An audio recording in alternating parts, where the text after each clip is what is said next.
আচ্ছা, একটা কথা বলো, আমরা মেয়ে হয়ে জন্মেছি বলে আমাদের মৃত্যুর প্রধান কারণই হয়ে দাঁড়াবে কি ধর্ষণ? এই যে যারা মানুষ হয়েও কিছু অমানুষের মতো, অমানুষও না, রাক্ষসের মতো কাজকর্মগুলো করছে, তাদের মনে কি একবারও বলে না যে সেও তো আমার মেয়ের মতো একজন, সেও তো কারো বোন, কারো দিদি? কথাই বলে না, নরপিশাচ। তো যারা এগুলো করছে সেসব শ্রেণীর মানুষগুলো না ওই নরপিশাচ কথাটারই যোগ্য। তাদেরকে দেখতে মানুষের মতোই, কিন্তু তাদের কাজকর্ম, মন মানসিকতা, চিন্তা ভাবনা এগুলো কিন্তু একদমই মানুষের মতো না।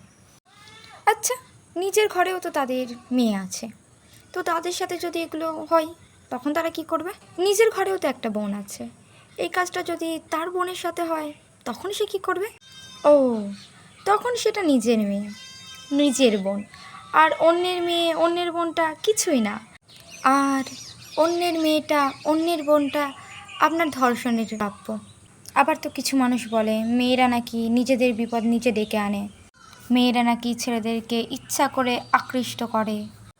তো একটু তারা বলবেন যে ওই 11 বছর শিশুটি কী এমন দেখিয়েছিল, কী বা দেখানো ছিল তার, যে ছেলেগুলো ওরকম কাজ করতে বাধ্য হলো?